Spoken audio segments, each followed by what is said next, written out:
सातत्यानं पाण्यासाठी खूप चांगल्या पद्धतीने मी प्रयत्न करतोय। त्या पाण्यातून एका बाजूला धामणी असेल, सरपणाला असेल, नागनवाडी असेल, अनेक केटीवेअर्स असतील, एमआय टँक असतील, कॅनॉलचं अस्तरीकरण असेल, पाणी उत्सव आम्ही सगळीकडे करतोय।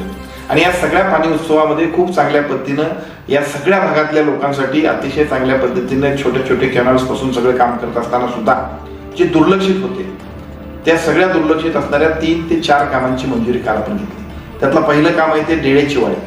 खरं म्हणजे डेळेचिवाळेला मी लहान होतो त्यावेळेपासून आम्ही ऐकतोय तिथं धरण होणार होतं, परंतु फॉरेस्टच्या सगळ्या परमिशन्स मिळत नसल्यामुळं तो सगळा प्रकल्प थांबला आणि तो प्रकल्प थांबल्यानंतर पाडगावचं धरण झालं। त्यामुळे डेळेचिवाळीकडे आम्ही सगळ्यांनी पूर्ण दुर्लक्ष केलं। प्रचंड पाऊस 3,500-4,000 मिलीमीटर 5,000 मिलीमीटर पर्यंत पाऊस पडतोय, परंतु तो पाऊस जरी पडला तरी तिथं साठवण्याची तिथं सोय नव्हती, कारण फॉरेस्टच्या सगळ्या अडचणींमुळे आम्ही तिथं धरण बांधू शकत नव्हतो।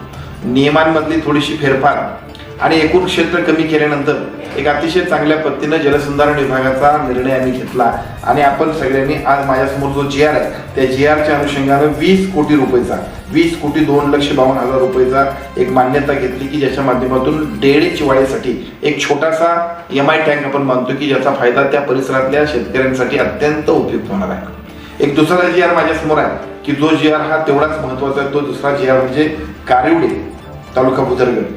खरं म्हणजे हे कारिवडे, सिमलवाडी आणि त्याच्यानंतर अगदी वेसर्ड्यापर्यंतच्या शेतकऱ्यांच्यासाठी अत्यंत उपयुक्त असणारं धरण, परंतु आम्ही सगळ्यांनी प्रयत्न केले पाहिजे, चिकाटी केली पाहिजे आणि त्याचं यश निश्चितपणे मिळते।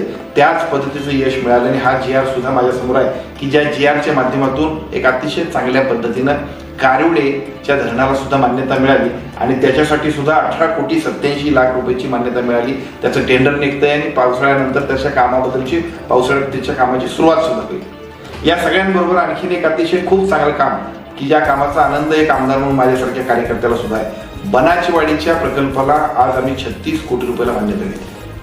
खरं म्हणजे बनाचीवाडीचा प्रकल्प हा धरण उशार आणि कोरड घशाला असं म्हणावं अशी परिस्थिती आहे।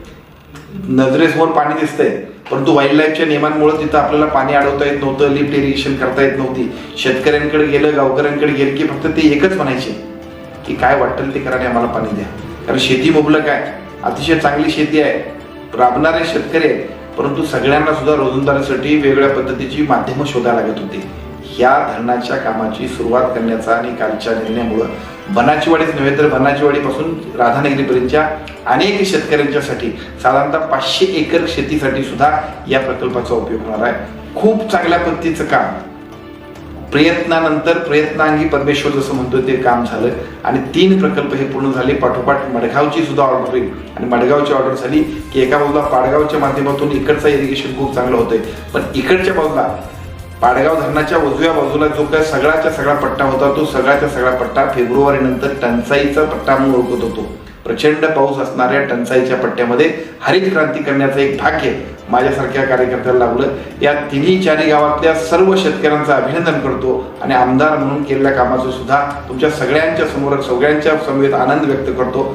जनतेचा अधिकार जाणीव हक्काची या न्यूज चॅनलला लाईक, शेअर व सबस्क्राईब करण्यास विसरू नका व सदैव रहा अपडेट। जाहिराती व बातमीसाठी आजच न्यूज चॅनलशी संपर्क साधावा 80 87 820 897।